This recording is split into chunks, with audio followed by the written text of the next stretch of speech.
पेशवा बाजीराव प्रथम, जिनका पूरा नाम श्रीमंत पेशवा बाजीराव बल्लाळ भट्ट, एक महान सेना नायक थे। उनका जन्म 18 अगस्त 1700 को हुआ था। वे 1720 से 1740 तक मराठा साम्राज्य के चौथे छत्रपति शाहूजी महाराज के पेशवा यानी कि प्रधानमंत्री रहे। इनका जन्म चित्पावन कुल के ब्राह्मण परिवार में हुआ। इनको बाजीराव बल्लाळ तथा थोरले बाजीराव के नाम से भी जाना जाता है। इन्हें लोग अपराजित हिंदू सेनानी सम्राट भी कहते थे। अपराजित यानी कि जो जीता न गया हो या कभी किसी ने नहीं हराया हो। इन्होंने अपने कुशल नेतृत्व एवं रणकौशल के बल पर मराठा साम्राज्य का विस्तार किया। बाजीराव प्रथम को सभी 9 महान पेशवाओं में सर्वश्रेष्ठ माना जाता है। इनके पिता पेशवा बालाजी विश्वनाथ भी छत्रपति शाहूजी महाराज के पेशवा थे। बचपन से बाजीराव को घुड़सवारी करना, तीरंदाजी, तलवारबाजी, बनेटी, लाठी आदि चलाने का शौक था। 13-14 वर्ष की खेलने की आयु में बाजीराव अपने पिताजी के साथ अभियानों पर घूमते थे। उनके साथ घूमते हुए वह दरबारी चालों, युद्ध नीति व रीति रिवाजों को आत्मसात करते रहते थे। यह क्रम 19-20 वर्ष की आयु तक चलता रहा।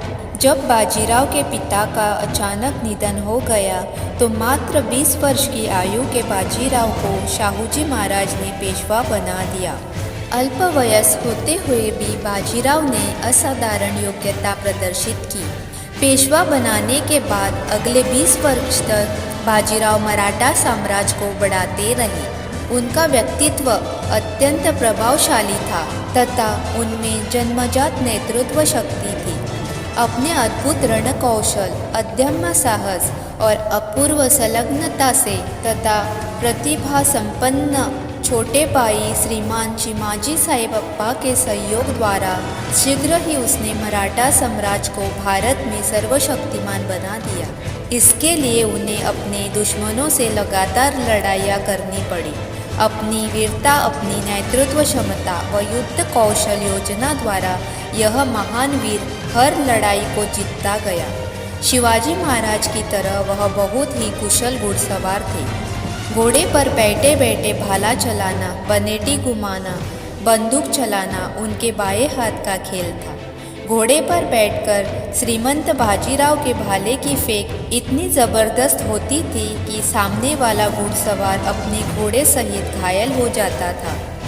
इतिहास के अनुसार बाजीराव घुड़सवारी करते हुए लड़ने में सबसे माहिर थे और यह माना जाता है कि इससे अच्छा घुड़सवार सैनिक भारत में आज तक कभी नहीं देखा गया।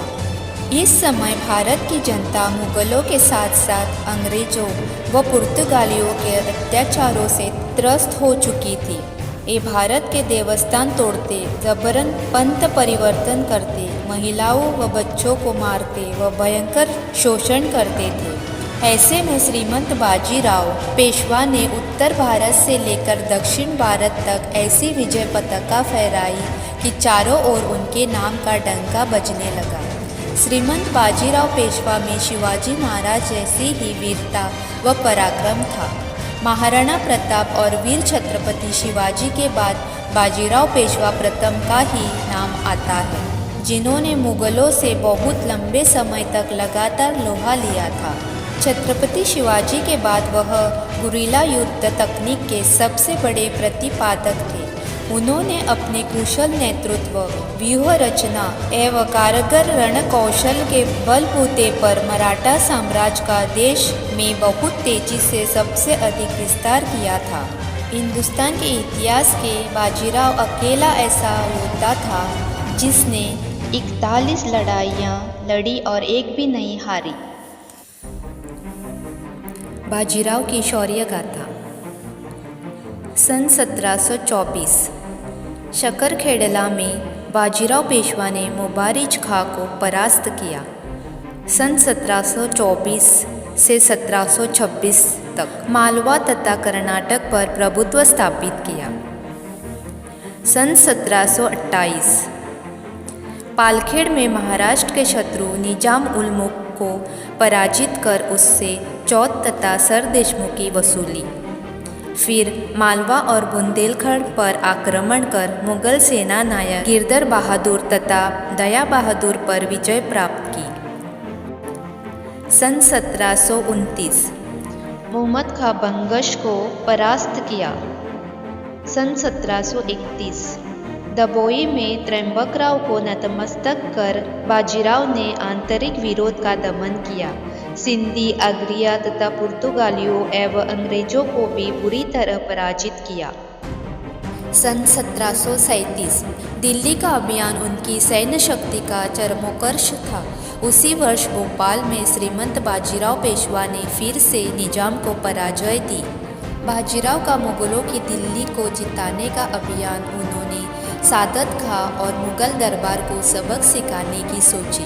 उस वक्त देश में कोई भी ऐसी ताकत नहीं थी जो सीधे दिल्ली पर आक्रमण करने का ख्वाब भी दिल में ला सके। मुगलों का और खासकर दिल्ली दरबार का ऐसा खौफ सबके सिर चढ़कर बोलता था। लेकिन बाजीराव को पता था कि एक खौफ तभी हटेगा जब दिल्ली पर खुद सीधा हमला होगा। बाजीराव ने उसी उद्देश्य से दिल्ली पर चढ़ाई कर दी। 10 दिन की दूरी बाजीराव ने केवल 500 घोड़ों के साथ 48 घंटे में बिना रुके बिना थके पूरी कर ली। बाजीराव का दिल्ली का मुगल सल्तनत पर हमला करना देश के इतिहास में सबसे तेज माना जाता है। मुगल बादशाह मोहम्मद शाह रंगीला बाजीराव को लाल किले के इतना करीब देखकर घबरा गया। उसने खुद को लाल किले के अंदर सुरक्षित इलाके में कैद कर लिया और मीर हसन कोका की अगुवाई में 10,000 सैनिकों की टोली को बाजीराव से निपटने के लिए भेजा। बाजीराव के 500 लड़ाकों ने उस सेना को 28 मार्च 1737 के दिन बुरी तरह शिकस्त दी। यह दिन भारत के इतिहास का स्वर्णिम दिन था और मराठा ताकत के लिए सबसे बड़ा दिन। सन 1739 अंततः 1739 में उन्होंने नासिर जंग पर विजय प्राप्त की। बाजीराव प्रथम को एक महान घुड़सवार सेनापति के रूप में जाना जाता है और इतिहास के उन महान योद्धाओं में बाजीराव का नाम आता है जिन्होंने कभी भी अपने जीवन में युद्ध नहीं हारा। अपने यशोसूर्य के मध्यकाल में ही 28 अप्रैल 1740 को अचानक रोग के कारण उनकी असामयिक मृत्यु हुई। केवल 40 वर्ष की उम्र में इस दुनिया से चले गए। जब भी भारत के इतिहास के महान योद्धाओं की बात होगी तो निस्संदेह महान पेशवा श्रीमंत बाजीराव का नाम हमेशा गर्व से लिया जाएगा। इस शूरवीर योद्धा को मेरा शत शत नमन और सलाम। हर हर महादेव।